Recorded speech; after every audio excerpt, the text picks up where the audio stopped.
Good evening, ladies and gentlemen, and thank you for tuning in to All In TV StarCraft 2 commentary slide and legend here, of course, your casters, and we're bringing you another Stephano game, who is the Red Zerg Dream here spawning on the northwest corner of this map. Chakras Plateau. God damn it, every time I swear I'll eventually, one of these days, I'll start getting the maps right. Chakras Plateau. Meanwhile, down in the southeast corner, we have Incredible Miracles. IMYongHwa, who made quite the splash in the GSL scene. Well, GSTL scene. GSTL scene, yeah, the team league, about maybe half a year ago. Yeah, I would say so. About there, yeah. He was absolute favorite of Artosis and Tasteless, but just never made it into actual GSL, which is kind of sad. And also shows that, the Korean pro gamers are just so deep. It's so hard to make it out of the code B. It's just so ridiculous. Yeah, the level of talent, just at the high level of play in Korea is just incredible. And even some really strong players won't even, make it to Code A, and they'll just sort of disappear altogether, at least until they make it back, some season in the future.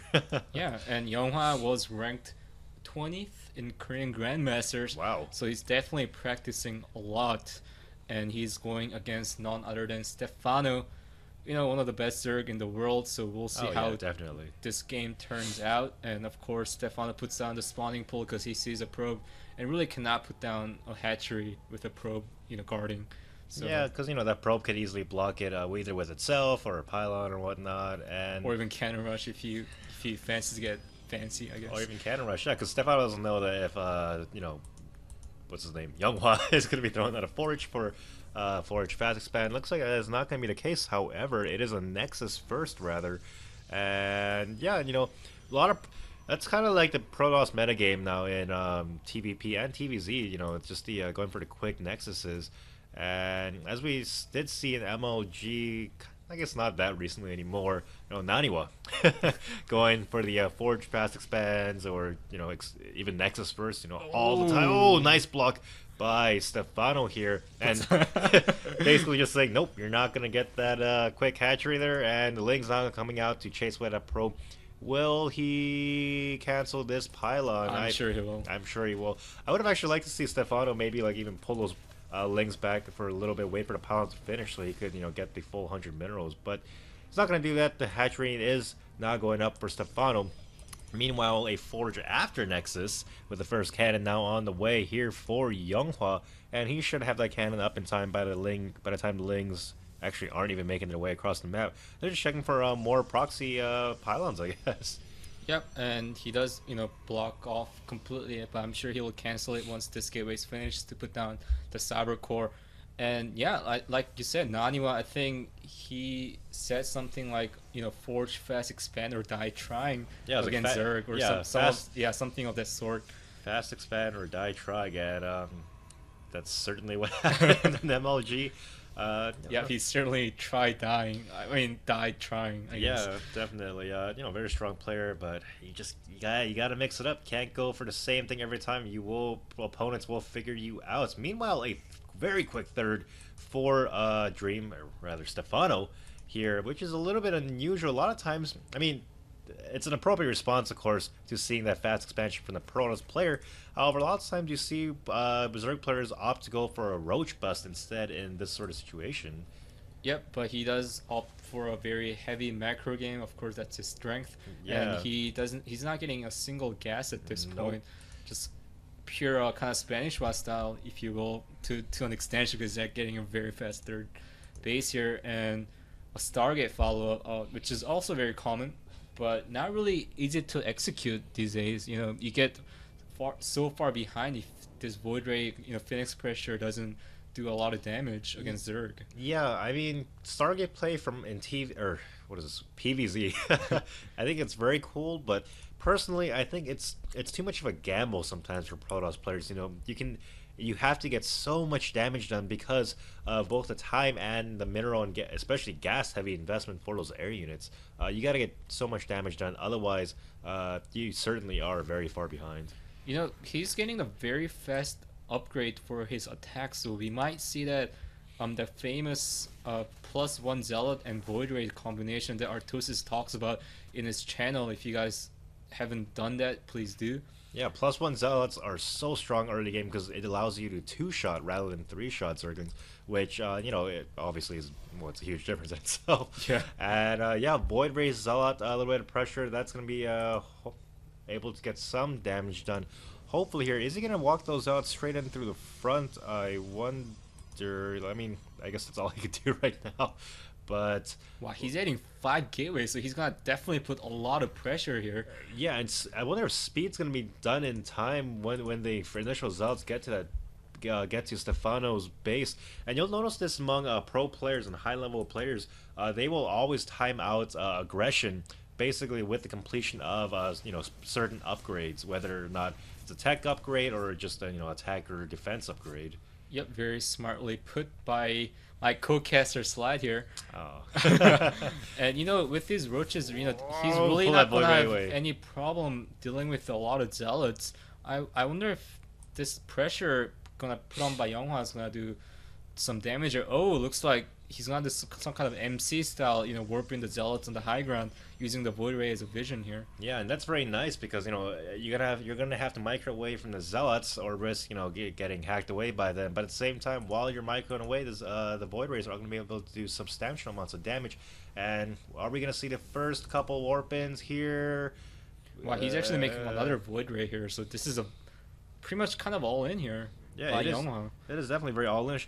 IMYongHwa actually down nearly 30 in supply here, so he needs to do some significant damage. Of course, that's mostly in, or I guess a lot of it's in drones and roaches as well. Stephano has 5 queens, which is going to be helpful against these Void Rays. It's going to all come down to control how much damage can be done here. Roach is not coming in, engaging the Zealots, but not able to get a single one just yet. Not focused firing the weakened one down, and a lot of Roaches going down, not for a single Zealot just yet.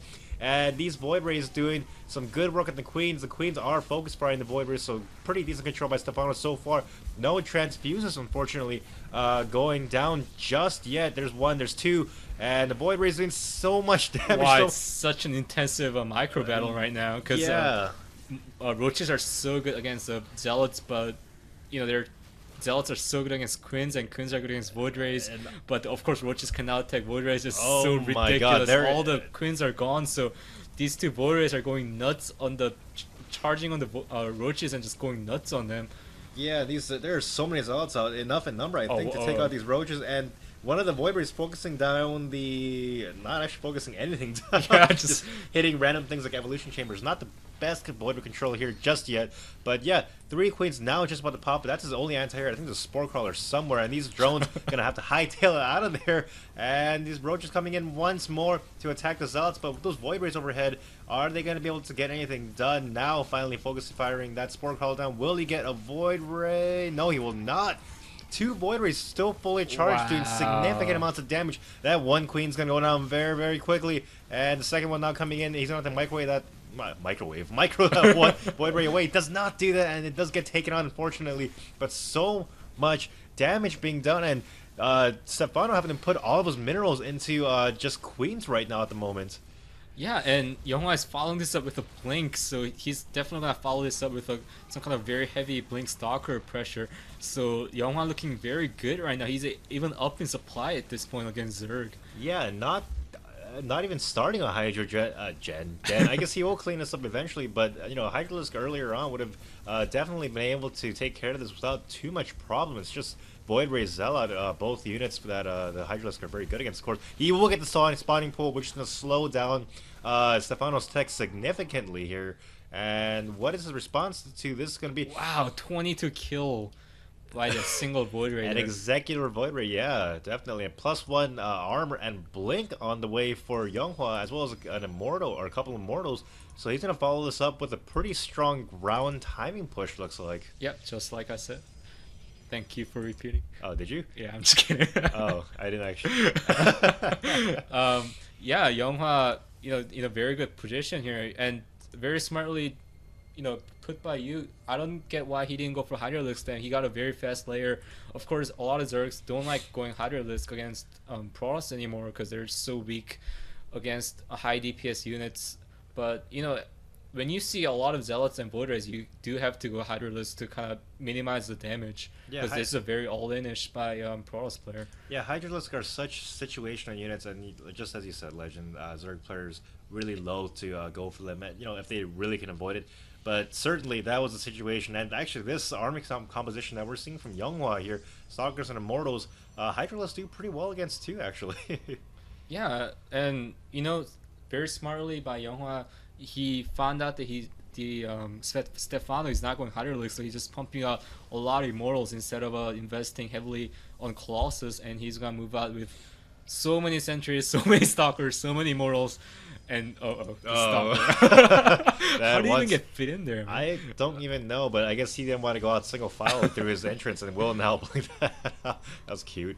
Yeah, warping in a few more Stalkers, and he's going for that timing push with the +2 attack. Should finish in time by that.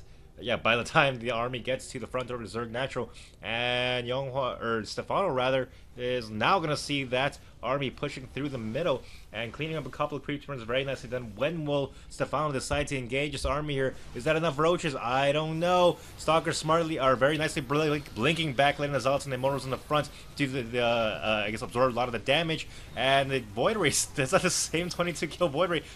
Goes down unfortunately. Nice force fields, taking out about half those roaches. And more roaches now coming in, but I don't know if Stephano's ever going to be able to deal with this army here. Whoa, nice force fields once again, forcing those roaches to engage. Yeah, Immortals doing just tons of damage here against these roaches. Yeah, this with the blink upgrade. There was no chance Stephano was going to win it. Even the supply was even. And yeah, this very abrupt ending to a very non-stop aggression. Well done by Younghwa in this game.